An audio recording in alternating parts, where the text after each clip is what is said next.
Some people believe that the opposite of love is hate, but it isn't.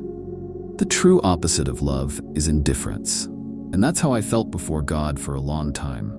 I didn't hate him, nor did I doubt his existence, but deep down I was indifferent to him. I knew he existed, but I didn't move for him or with him. I only moved for myself. It's ironic because on the outside it looked like faith. I had memorized prayers, verses on my lips, even a ministry in progress. But on the inside, there was a silence that not even worship music could resolve. A polite emptiness, camouflaged with obligations. And everyone thought I was fine, including me. I began to realize that the faith I had been taught was based on merit, not on relationship. God was a judge, a spiritual manager who would only listen to me if I delivered the weekly report without fail.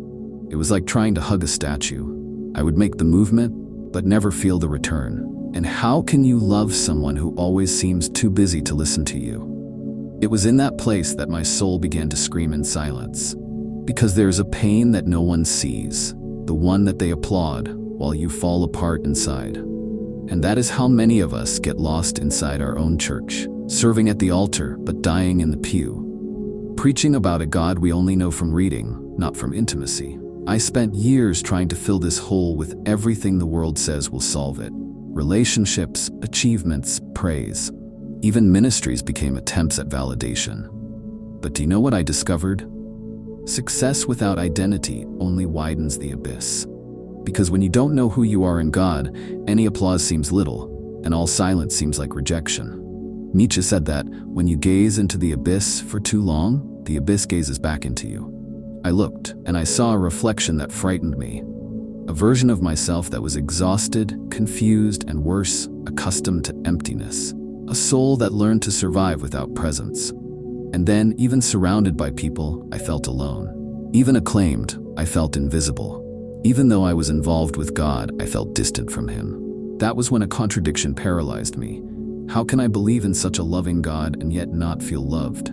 That broke something inside me, not out of anger, but out of revelation. Because I understood that the problem was never God's absence. It was my emotional absence before him. I talked to him, but I didn't allow myself to be touched by him. How many times do we recite God is love, but we don't live this love? Because living this love requires vulnerability, and vulnerability is dangerous for those who have spent their lives being strong to survive. The heart, when wounded, prefers walls to bridges. And I built many walls, thinking they were protection when in fact they were a prison. There came a point where neither sin gave me pleasure anymore, nor holiness gave me peace. I was stuck between two worlds, too far away to live in peace with God, but too close to find solace in the world. This is exactly the point at which many give up because they think God has moved away, but he hasn't. It was I who didn't know how to surrender, because love demands presence. And I had never learned to be whole with God. But it was in that exact place, where everything tires and nothing fulfills, that something began to change. Not because of a service nor because of a song, but because of a break. A silent implosion where I finally stopped trying to appear strong.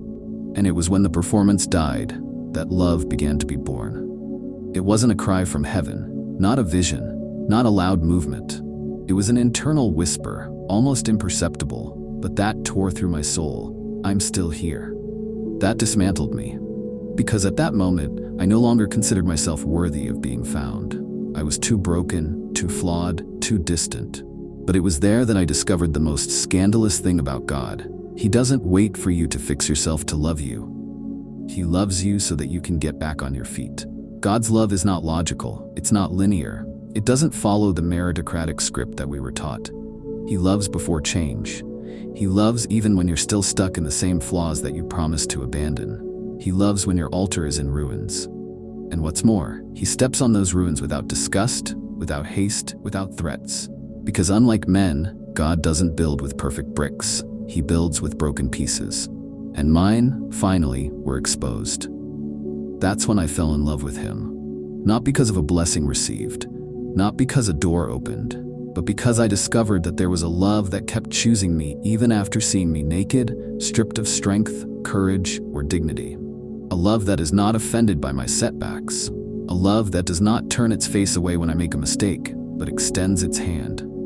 That broke me, because for years I believed in a distant, sober God with eyes of supervision. But the God who met me in that room did not have a clipboard. He had open arms, and he did not come with promises of glory. He came with presence, a presence that did not shout, "Do more," but whispered, "Rest in me."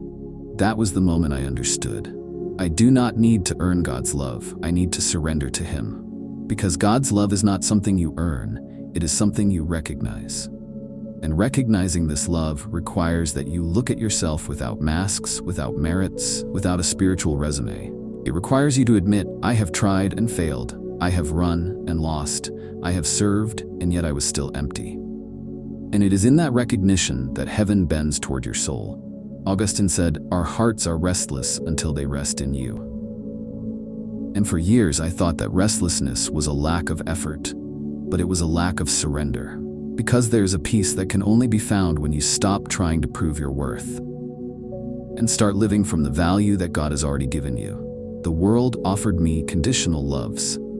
Loves that said, "I will accept you if you change. I love you if you improve." But God was the first to say, "I loved you before you did anything right." And that changes everything. Because being loved at your peak is easy. Being loved at your lowest, that transforms. And that is exactly why I fell in love with my Creator. Because he was the one who saw me deep down, and he didn't come down to judge me. He came down to lift me up. He was the one who heard my silent cries, my faithless prayers, and still called me his son. He didn't charge me for holiness as a ticket. He offered me holiness as a consequence of his presence. Today I understand, it wasn't theology that transformed me. It was touch. It wasn't rules, it was relationship. It wasn't fear, it was love. The love that disarms, rebuilds, repositions. The love that looks at the chaos inside me and says, "You are still the one I choose." And it all started when I stopped acting and just responded. When I let go of the rituals and accepted the invitation. When I discovered that I no longer needed to strive to deserve, I just needed to surrender to receive. That was the day that everything fell apart. Except him. And that was the day I fell in love with my Creator.